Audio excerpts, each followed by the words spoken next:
Jo here. It's good to be with you again.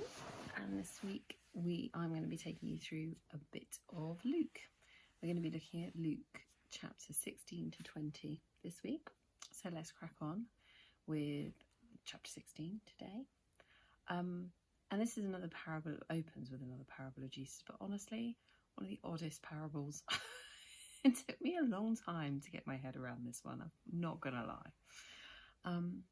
It feels weird because it's this story of a dishonest manager, the shrewd manager, who basically finds out he's about to be fired and decides to do some dodgy dealings before he goes to set himself up later with money, a bit of quick cash and some friends for later.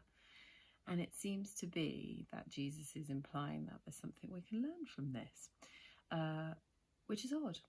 And you initially think, right, okay, so I'm meant to do something dishonest. What's the scripture here? He says,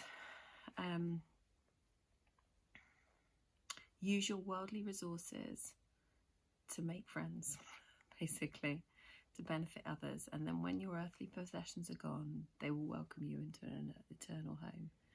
And at first reading, you could think, oh, seems like Jesus is telling us to use our money to buy friends. And that's not the case.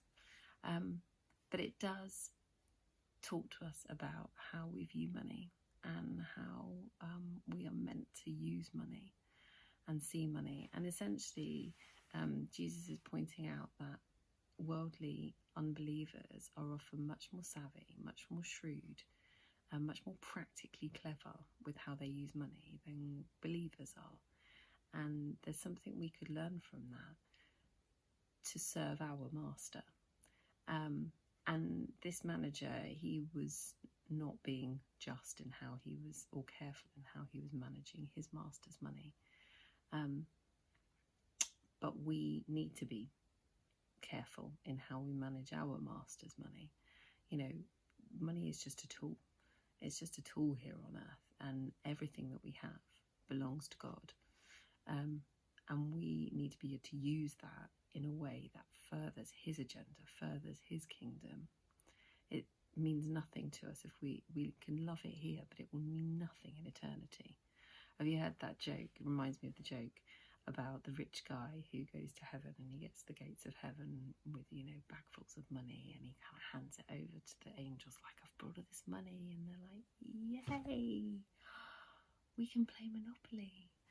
Because it literally, money has no value and worth in eternity. And so if we love it here and build it up for ourselves here, a bit like he says in Matthew, like Jesus says in Matthew, store up your treasures in heaven where they won't rot or rust or decay. Money is worth nothing in heaven, but it has a lot of power here to help us to build relationships that will help people to meet Jesus. And I was watching this testimony of a guy, actually. He started out as a penniless actor, and he was really struggling to make ends meet, and he asked God to provide for him, to help him to find a job that would help enable him to provide for his family. And he got this sweet job working in big business. I think maybe teaching public speaking or persuading people in business to give them money. So he was using his acting skills, but in the business world. He made a mint. He made a lot of money. And they moved to a bigger house, and they put their kids in private school, and he began to use that money to kind of better their lives. And actually, the upshot of that was that his marriage fell apart, and they were really struggling in life. And he had a bit of an epiphany when he realised that actually this resource that God had given him wasn't meant for that. It wasn't meant to give him a more comfortable life. There was a way he could use this, his father's resource, his master's resource, to further the kingdom.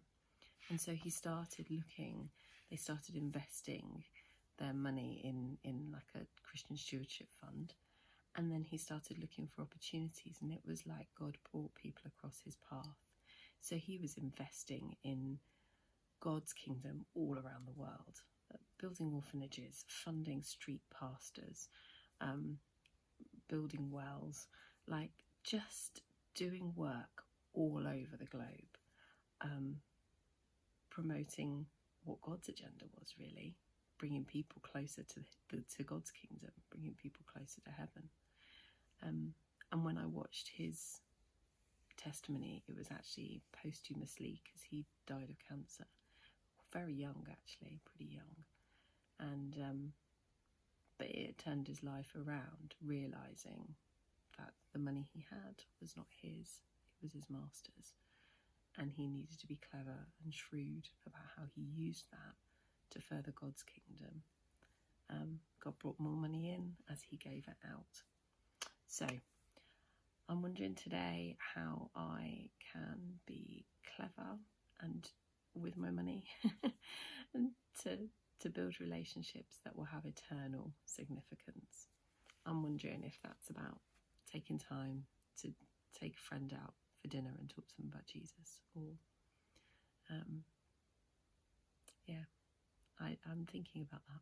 I'll be thinking today about what I can do and asking God for opportunities. I hope you do too. All right, have a great day. See you tomorrow.